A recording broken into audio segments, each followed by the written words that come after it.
Okay, ನಿಮ್ಮೆಲ್ಲರಿಗೆ ವಂದನೆಗಳನ್ನು ಸಲ್ಲಿಸೋನಾಗಿದ್ದೇನೆ. ನಾವು ವಾಕ್ಯ ಸಂದೇಶದಲ್ಲಿ ಹೋಗೋಕ್ಕಿಂತ ಮುಂಚೆ ಪ್ರಾರ್ಥನೆ ಮಾಡುವ. ಎಲ್ಲರೂ ಕಣ್ಣುಗಳನ್ನು ಮುಚ್ಚಿದಾದರೆ ನಾವು ಪ್ರಾರ್ಥನೆಯಲ್ಲಿ ಹೋಗು. ನಮ್ಮ ಪ್ರೀತಿ ಸ್ವರೂಪನಾದ ಯೇಸುವೆ, ಈ ಒಂದು ಒಳ್ಳೆಯ ಸಮಯಕ್ಕಾಗಿ ವಂದನೆಗಳನ್ನು ಸಲ್ಲಿಸೋರಾಗಿದ್ದೇವೆ. ರಾಗಗಳ ಮುಖಾಂತರ ನಾವು ನಿಮ್ಮನ್ನು ಮಹಿಮಪಡಿಸಿದ್ದೇವೆ. ಆರಾಧನ ಮುಖಾಂತರ ನಿಮ್ಮ ಸಂಗಡ ನಿಮ್ಮ ಒಂದು ಪ್ರಸನ್ನತೆಯನ್ನು ನಾವು ಹೊಂದಿದ್ದೇವೆ ಸ್ವಾಮಿ. ಈ ಒಂದು ಧ್ಯಾನಕ್ಕೆ ಹೋಗುವಾಗ ನಮಗೆ ಬೇಕಾಗುವಂಥ ವಿಶೇಷವಾದ ಪರಲೋಕ ಜ್ಞಾನವನ್ನು ನಮಗೆ ಅನುಗ್ರಹಿಸಿ, ಇಲ್ಲಿ ಬಂದಿರುವಂಥ ಪ್ರತಿಯೊಂದು ಭಕ್ತಾದಿಗಳಿಗೆ ಒಂದು ನೂತನವಾದ ಮನಸ್ಸು, ಕೇಳುವ ಕಿವಿಗಳನ್ನು ಅನುಗ್ರಹಿಸಿದರಂತೆ ನಿಮಗೆ ಮಹಿಮೆ ಆಗಲಿ. ಯೇಸುವಿನ ಅತಿ ಶ್ರೇಷ್ಠವಾದ ನಾಮದಲ್ಲಿ ಈ ಒಂದು ಪ್ರಾರ್ಥನೆಯನ್ನು ಕೇಳುತ್ತೇವೆ. ಆಮೇನ್, ಆಮೇನ್, ಹಾಲೆಲೂಯ. ಎಷ್ಟು ಜನ ಖುಷಿಯಾಗಿದ್ದಾರೆ ಇಲ್ಲಿ? Hallelujah, hallelujah. ಯಾಕೆ ಖುಷಿ ಅಂದ್ರೆ, ಇನ್ನೊಂದು 3 ದಿನಗಳಲ್ಲಿ ನಾವು ಏನನ್ನು ಆಚರಿಸ್ತೇವ್ರಿ? ಕ್ರಿಸ್ಮಸ್ ಆಚರಿಸ್ತೇವೆ.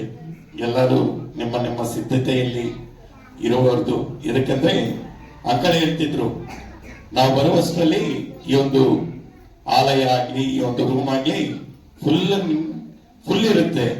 ಆದ್ರೆ ಇವತ್ತು ಎಲ್ಲರೂ ಆ ಒಂದು ಕ್ರಿಸ್ಮಸ್ ಆಚರಣೆಯಲ್ಲಿ ಬ್ಯುಸಿ ಆಗಿದ್ದಾರೆ ಅಂತ.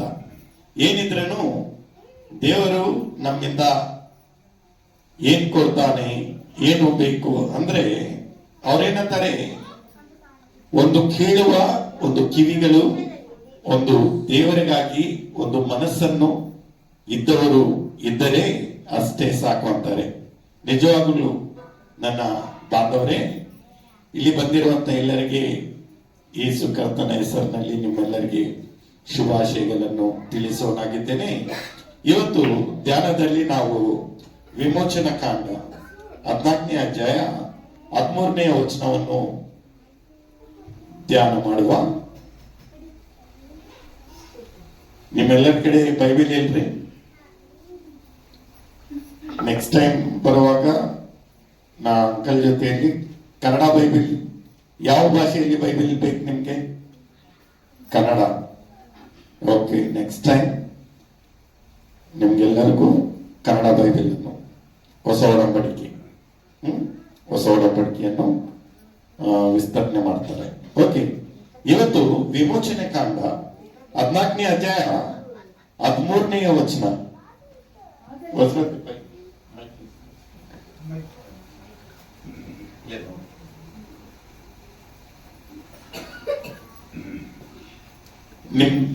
ನಿಮ್ಮ ಸಮೀಪನಲ್ಲಿ ಬೈಬಲ್ ಇಲ್ಲ, ಅಕ್ಕ ಓದ್ತಾರೆ, ನೀವು ಕೇಳ್ಬೇಕು. ಓಕೆ, ನೆಕ್ಸ್ಟ್ ಟೈಮ್ ಬೈಬಲ್ ಇದ್ದಾಗ ನೀವು ಓದ್ಕೋಬೇಕು.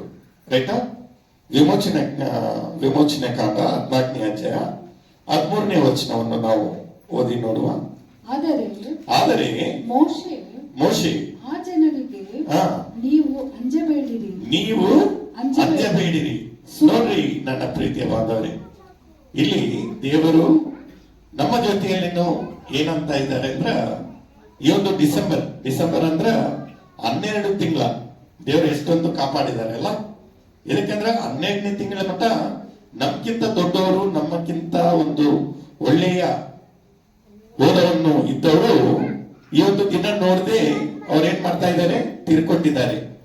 ಆದ್ರೆ ದೇವರು ನಮ್ಮನ್ನು ಎಷ್ಟೊಂದು ಪ್ರೀತಿಸ್ತಾ ಇದ್ದಾನೆ ಅಂದ್ರೆ, ಇವತ್ತು ಇನ್ನೊಂದು 3 ದಿನ ಆಗಿದ್ರೆ ಮತ್ತೆ ಕ್ರಿಸ್ಮಸ್ ಆಚರಣೆ ಮಾಡ್ಲಿಕ್ಕೆ ನಮಗೊಂದು ಅವಕಾಶವನ್ನು ನೀಡ್ತಾ ಇದ್ದಾರೆ.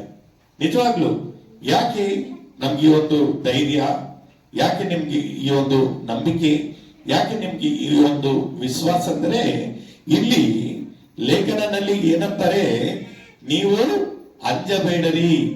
ನಾವು ಎದಕ್ಕೆ ಅಂಜಿಸ್ತೀವಿ? ಯಾರಾದ್ರೂ ಇಲ್ಲಿ ಬರುವಾಗ, ನಾವು ಬರುವಾಗ ಇಲ್ಲಿ ಸ್ಟ್ರೀಟ್ ಲೈಟ್ ಏನೂ ಇರ್ಲಿಲ್ಲ. ನಮಗೂ ಒಂದು ಕಾಳಜಿ ಆಯ್ತು, ಏನು ಬರುವಾಗ ಏನಾದ್ರೂ ಇರ್ಬೋದು, ಹೆಂಗಪ್ಪ ಬರೋದು ಅಂದ್ಕೂಡ್ಲೆ ನಮ್ಮ ಅಂಕಲ್ ಅವ್ರ ಕಾರ್ ಮುಂದೆ ಹೋಗ್ತಿತ್ತು, ನಾವು ಅವ್ರ ಹಿಂದ್ಗಡೆ ಬಂತಿದ್ವಿ.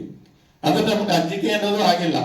ಯಾಕಂದ್ರೆ ನಮ್ಮ ಸಂಗಡದಲ್ಲಿ ಈ ಒಂದು ಪ್ರಾಂತವನ್ನು ಗೊತ್ತಿದ್ದ ಒಬ್ಬ ವ್ಯಕ್ತಿ ಬರ್ತಿದ್ದಾರೆ, ನಮ್ಗೇನು ಭಯವಿಲ್ಲ ಅನ್ನೋದು. ಆದ್ರೆ ಭಕ್ತರಾದ ನಾವು, ಕರ್ತನನ್ನು ನಂಬಿದವರು ನಾವು ಯಾವಾಗ್ಲೂ ಅಂಜಬಾರ್ದ್ರಿ. ಯಾಕಂದ್ರ ದೇವರು ಏನಂತಾರೆ, ಪ್ರತಿಯೊಬ್ಬರನ್ನ ನೀವು ಅಂಜಬೇಡ್ರಿ. ಯಾಕಂದ್ರೆ ನಾನೇ ನಿಮ್ಮನ್ನ ಸೃಷ್ಟಿಸಿದ್ದವನು, ನಾನೇ ನಿಮ್ಮನ್ನು ಕಾಪಾಡುವವನಾಗಿದ್ದೇನೆ. ಎಷ್ಟು ಒಂದು ಒಳ್ಳೆಯ ಮಾತನ್ನು ಹೇಳ್ತಾ ಇದ್ದಾರೆ. ಆದರೆ ಮೋಶೆ ಹಾ. ಆ ಆ ಜನರಿಗೆ ನೀವು ಅಂಜಬೇಡಿರಿ, ಹಾ. ಸುಮ್ಮನೆ ನಿಂತುಕೊಂಡಿದ್ದು ನಾವೇನ್ ಮಾಡ್ಬೇಕಂದ್ರ, ನಾವು ಸ್ವಲ್ಪ ಏನಾದ್ರೂ ಸಮಸ್ಯೆ ಬಂದೈತೆ ಅನ್ಕೊಳ್ಳಿ, ನಾವೇನ್ ಮಾಡ್ತೀವಿ, ಜಿಗ್ದಾಡ್ತೀವಿ. ಯಾಕಂದ್ರೆ ನಾವು ಆ ಒಂದು ಸಮಸ್ಯೆಯನ್ನು ನೋಡಿದಾಗ ನಮ್ಗೆ ಭಯವನ್ನು ಉಂಟಾಗುತ್ತೆ. ಹೆಂಗ್ರಿ ಇಂಥ ಒಂದು ಭಯಂಕರವಾದ ಒಂದು ಸಮಸ್ಯೆ ಬಂದೈತಿ ನಮ್ಮ ಜೀವನದಲ್ಲಿ, ಇಂಥ ಒಂದು ಸಮಸ್ಯೆ ನಾ ಯಾವಾಗ್ಲೂ ನೋಡಿಲ್ಲ. ಅಜ್ಜಿ, ನಿಮ್ಮೊಂದು ಅಜ್ಜಿ ಇಲ್ಲಿ ನೋಡ್ತೀರಾ, ಅವರ ಜೀವನದಲ್ಲಿ ಎಷ್ಟೊಂದು ಭಯಂಕರವಾದ ಸಮಸ್ಯೆಗಳನ್ನು ನೋಡಿರ್ತಾರೆ. ಆದ್ರೆ ದಿನನಿತ್ಯ ಒಂದು ಭಯಂಕರವಾದ ಸಮಸ್ಯೆನಿಂದ ಹೊರಗೆ ಬಂದಾಗ ಇನ್ನೊಂದು ಪರ್ವತದಂತೆ ಇರುವಂತ ಅಷ್ಟು ಗಾತ್ರ ಇರುವಂತ ಸಮಸ್ಯೆ ನಮ್ಮ ಜೀವನದಲ್ಲಿ ಬಂದಾಗ ಇನ್ನು ನಾವೇನ್ ಮಾಡ್ತೀವಿ ಅಂದ್ರೆ ಹೆದರಿಕೆ ಸ್ಟಾರ್ಟ್ ಆಗ್ತಿದ್ರು. ಆದ್ರೆ ಇಲ್ಲಿ ಮೋಶೆ ಅದೇ ರೀತಿಯಾಗಿ ದೇವರು ನಮ್ಮ ಜೊತೆ ಏನಂತ ಇದ್ದಾರೆ ಅಂದ್ರ, ನೀವು ನನ್ನ ಮಕ್ಕಳಿಗಾಗಿ ನೀವು ಏನ್ ಮಾಡ್ಬೇಕಂದ್ರ, ನೀವು ಏನು ಮಾಡೋದು ಬೇಡ್ರಿ, ಸುಮ್ಮನೆ ಏನ್ ಮಾಡ್ಬೇಕಂತೆ, ನಾವು ಅಲ್ಲಿ ಕೂತ್ಕೊಂಡು ದೇವರ ಮೇಲೆ ಒಂದು ವಿಶ್ವಾಸದಿಂದ ನಾವೇನ್ ಮಾಡ್ಬೇಕ್ರಿ, ಸುಮ್ಮನೆ ಇರ್ಬೇಕು, ಸುಮ್ಮನೆ ನಿಂತ್ಕೊಂಡಿರ್ಬೇಕು. ಆದ್ರೆ ನಮ್ಮ ಒಂದು ಜೀವನದಲ್ಲಿ ನಾವು ಮಾಡುವಂತ ಕಾರ್ಯ ಏನಂದ್ರ ಪ್ರಾರ್ಥನೆಯನ್ನು ಮಾಡಬೇಕು. ಒಂದು ವಿಶ್ವಾಸದಿಂದ ನಾವೇನ್ ಮಾಡ್ಬೇಕ್ರಿ, ಪ್ರಾರ್ಥನೆಯನ್ನು ಮಾಡ್ಬೇಕು. ನಾವು ಜಿಗ್ದಾಡಬಾರ್ದು.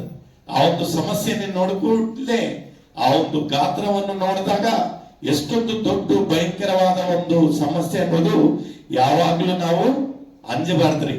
ಯಾಕಂದ್ರೆ ನಮ್ಮ ಸಂಗಡ ಯಾರಿದ್ದಾರೆ, ಯೇಸು ಸ್ವಾಮಿ ಇದ್ದಾರೆ, ಯೇಸು ಸ್ವಾಮಿ ಇದ್ದಾರೆ. ನಾವು ಯಾವಾಗ್ಲೂ ಎಂತ ಒಂದು ಭಯಂಕರವಾದ ಒಂದು ಸಮಸ್ಯೆ ಬಂದ್ರೂ ನಾವು ಹೆದರ್ಲಿಕ್ಕೆ ಹೋಗ್ಬಾರ್ದ್ರಿ.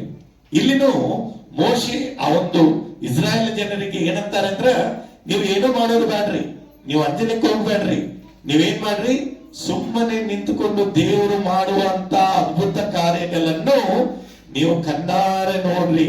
ಯಾಕಂದ್ರೆ ಇಂಥ ಒಂದು ಕಾರ್ಯ, ಇಂಥ ಒಂದು ಅದ್ಭುತ ನಿಮ್ಮನ್ನ ಜೀವನದಲ್ಲಿ ಯಾವಾಗ್ಲೂ ಮತ್ತೊಮ್ಮೆ ನೋಡ್ಲಿಕ್ಕೆ ಸಾಧ್ಯತೆ ಇಲ್ಲ. ಮುಂದೆ ಹೋದ್ರಮ್ಮ. ಯೆಹೋವನು ಇವತ್ತು ನಿಮ್ಮನ್ನು ರಕ್ಷಿಸುವ ಹಾ. ರೀತಿಯನ್ನು ನೋಡಿ ನೀವು ಇವತ್ತು ನೋಡುವ ಐಗುಪ್ತರನ್ನು ಹಾ. ಇನ್ನು ಮುಂದೆ ಮುಂದೆ ಯಾವಾಗ್ಲೂ ನೋಡಂಗಿಲ್ಲ. ನಿಮ್ಗೆ ಎಂತ ಒಂದು ಸಮಸ್ಯೆ ಇದ್ರೂ ದೇವರು ಏ ರೀತಿಯಾಗಿ ಅದನ್ನು ಬಗೆಹರಿಸ್ತಾನೆ ಅನ್ನೋದನ್ನು ನೀವು ಕಣ್ಣಾರ್ ನೋಡಿ ಒಂದು ಸಾಕ್ಷ್ಯವನ್ನು ಕೊಡಬೇಕು. ಹೌದೇನಿಲ್ರಿ? ಯಾವಾಗಾದ್ರೂ ನೋಡ್ರಿ, ಎಂತ ಒಂದು ಭಯಂಕರವಾದ ಒಂದು ಸಮಸ್ಯೆ ಬಂದ್ರೂ ದೇವರು ಎಷ್ಟು ನೀಟಾಗಿ ಅದನ್ನ ಬಗೆಹರಿಸ್ತಾನೆ. ಒಂದ್ 5-10 ದಿನ ಆಗಿದ್ಮೇಲೆ ನೋಡಿದಾಗ ನಮ್ಗೆ ಅನಿಸ್ತೈತಿ, ಅರೆ 5 ದಿನ ಮುಂಚೆ ನೋಡಿದ್ರ ನನ್ ಸಮಸ್ಯೆ ಎಷ್ಟು ದೊಡ್ಡದಾಗಿತ್ತು, ಆ ಗಾತ್ರ ನೋಡಿದ್ರ ನಾ ಭಯಂಕರವಾಗಿ ಇನ್ನ ಈ ಒಂದು ಸಮಸ್ಯೆನಿಂದ ನಾವು ಹೊರಗೆ ಬರಲ್ಲ ಅನಿಸ್ತಿತ್ತು. ಆದ್ರೆ ದೇವರು ಮಾಡಿರುವಂತ ಅದ್ಭುತ ಕಾರ್ಯ ನೋಡಿದಾಗ ನಿಜವಾಗ್ಲೂ ಒಂದು ಸಾಕ್ಷ್ಯವನ್ನು ಹೇಳುವಂತ. ಇಲ್ಲಿನ ಮೋಶೆ ಏನಂತಾರಂದ್ರೆ, ಇವತ್ತು ನೀವು ನೋಡುವಂತ ದೇವರು ಈ ರೀತಿಯಾಗಿ ನಿಮ್ಮನ್ನು ಬಿಡಿಸಲಿದ್ದಾನೆ, ಈ ರೀತಿಯಾಗಿ ಈ ಒಂದು ಸಮಸ್ಯೆನಿಂದ ಹೊರಗೆ ತರ್ತಾನೆ. ಇನ್ನ ಮುಂದೆ ನೀವು ಯಾವಾಗ್ಲೂ ನೋಡ್ಲಿಕ್ಕೆ ಸಾಧ್ಯತೆ ಇಲ್ರಿ. ಅದಕ್ಕಂತ ನೀವೇನ್ ಮಾಡ್ಬೇಕು, ಏನು ಮಾಡದೆ ದೇವರು ಮಾಡುವಂತ ಕಾರ್ಯವನ್ನು ನೋಡ್ಲೇಬೇಕು. ನಮ್ಮನ್ನ ಜೀವನದಲ್ಲಿ ನಾವು ಯಾವಾಗ್ಲೂ ಅಂಜಲಿಕ್ಕೆ ಹೋಗ್ಬಾರ್ದ್ರಿ. ಯಾಕಂದ್ರೆ ಯೇಸು ಸ್ವಾಮಿ ನಮ್ ಜೊತೆ ಇದ್ದಾನೆ, ದೇವರ ನೋಡ್ಕೊಂತಾನೆ. ನಾವು ಯಾವಾಗ್ಲೂ ಆ ಒಂದು ಸಮಸ್ಯೆಯನ್ನು ನೋಡಿ ಯಾವಾಗ್ಲೂ ನಮ್ಮ ಹೃದಯವನ್ನು ನೋಯಿಸ್ಕೊಳ್ಬಾರ್ದು. ದೇವರ ಮೇಲೆ ಸಮಸ್ಯೆಯನ್ನು ಕೊಡ್ರಿ, ಪ್ರಾರ್ಥನೆ ಮಾಡ್ರಿ, ಒಂದು ವಿಶ್ವಾಸ ಇರಬೇಕು. ಏನಂದ್ರೆ ದೇವರು ಈ ಒಂದು ಸಮಸ್ಯೆನಿಂದ ನನ್ನನ್ನ ಬಗೆಹರಿಸ್ತಾನೆ, ಹೊರಗೆ ತಗೊಂಡ್ ಬರ್ತಾನೆ. ಇಲ್ಲಿನೂ ಆ ಇಸ್ರಾಯೇಲ್ ಜನರು ಯಾವಾಗಲೂ ಆ ಒಂದು ಈಜಿಪ್ಟ್ ಅಥವಾ ಐಗುಪ್ತರಿಂದ ದೇವರು ಬೆರೆಸ್ತಾನೆ ಅನ್ನೋ ಒಂದು ನಿರೀಕ್ಷಣೆ ಇರಲಿಲ್ಲ ಅವ್ರಿಗೆ. ಆದ್ರೆ ದೇವರು ಎಷ್ಟು ಅದ್ಭುತವಾಗಿ ಅಲ್ಲಿಂದ ಹೊರತಂದ್ರ ಅನ್ನೋದು ಇಲ್ಲಿ ನಾವು ನೋಡ್ತಾ ಇದ್ದೀವಿ. ಮುಂದುವರೆದ್ರಮ್ಮ. ಯೆಹೋವನೇ ನಿಮಗಾಗಿ ಹಾ ಯುದ್ಧ ಮಾಡುವನು. ಇಲ್ಲಿ ಯಾರು ಯುದ್ಧ ಮಾಡ್ತಾರೆ ಅಂದ್ರೆ ಯೆಹೋವನೇ ಯುದ್ಧ ಮಾಡ್ತಾರೆ. ದೇವರು ನಮ್ಮ ಸಂಗಡ ಇದ್ದಾಗ ನಮ್ಮ ವಿರೋಧಿ ಯಾರು ಇರಲ್ರಿ. ಯಾಕಂದ್ರೆ ದೇವರೇ ನಮ್ಮ ಸಂಗಡ ಇದ್ದಾಗ ಯಾರು ಬರ್ತಾರೆ ವಿರೋಧಿ? ನಮ್ಮ ಜೊತೆಯಲ್ಲಿ ನಾವು ಯಾವಾಗ್ಲೂ ಅಂಜಲೇಬಾರ್ದು. ಯಾಕಂದ್ರೆ ಯಾಕೆ ಅಂಜಬಾರ್ದಂದ್ರ ನಮ್ಮ ಸಂಗಡ ಯಾರಿದ್ದಾರೆ? ಯೇಸು ಸ್ವಾಮಿ ಇದ್ದಾರೆ. ದೇವರು ಅಷ್ಟು ದೊಡ್ಡ, ಅಷ್ಟು ಸೃಷ್ಟಿಕರ್ತ ನಮ್ಮ ಜೊತೆಯಲ್ಲಿದ್ದಾಗ ನಾವು ಯಾವಾಗ್ಲೂ ಅಂಜಲಿಕ್ಕೆ ಹೋಗಬಾರ್ದು. ಇಲ್ಲಿ ನೋಡಿದಾಗ ಯಾರು ನಮ್ಮ ಪರವಾಗಿ ಯುದ್ಧ ಮಾಡ್ತಾರಂದ್ರೆ ಯೆಹೋವ ದೇವರೇ ಯುದ್ಧ ಮಾಡ್ತಾರೆ. ನಾವು ಯಾವಾಗ್ಲೂ ಅಂಜಲಿಕ್ಕೆ ಹೋಗ್ಬಾರ್ದು. ಯಾವುದೋ ಒಂದು ಕಾರ್ಪೊರೇಟರ್ ಆಗ್ಲಿ, MLA ಆಗ್ಲಿ, ಒಂದು ಮಿನಿಸ್ಟರ್ ಬರಲ್ರಿ. ನಮ್ಮ ಸಮಸ್ಯೆಯನ್ನು ನಾವು ದೇವರ ಕಡೆಗೆ ಒಂದು ಪ್ರಾರ್ಥನಾ ಮೂಲಕವಾಗಿ ನಾವು ಬಂದಾಗ ಆ ಒಂದು ಸಮಸ್ಯೆಗಾಗಿ ನಮ್ಮ ಪರವಾಗಿ ಯಾರು ಬರ್ತಾರಂದ್ರೆ ಯೇಸು ಸ್ವಾಮಿ ಬರ್ತಾರೆ. Hallelujah, hallelujah. ಕೇಳಿಸ್ತಾ ಇಲ್ಲ? ಹಾಲೆಲೂಯಾ. ಎಲ್ಲರೂ ಇಲ್ಲೇ ಇದ್ದೀರಾ? ಮುಂದೆ ನೋಡಿದಾಗ ಅದೇ ವಿಮೋಚನೆ ಕಾಂಡ 2ನೇ ಅಧ್ಯಾಯ 24ನೇ ವಚನವನ್ನು ನಾವು ನೋಡುವ.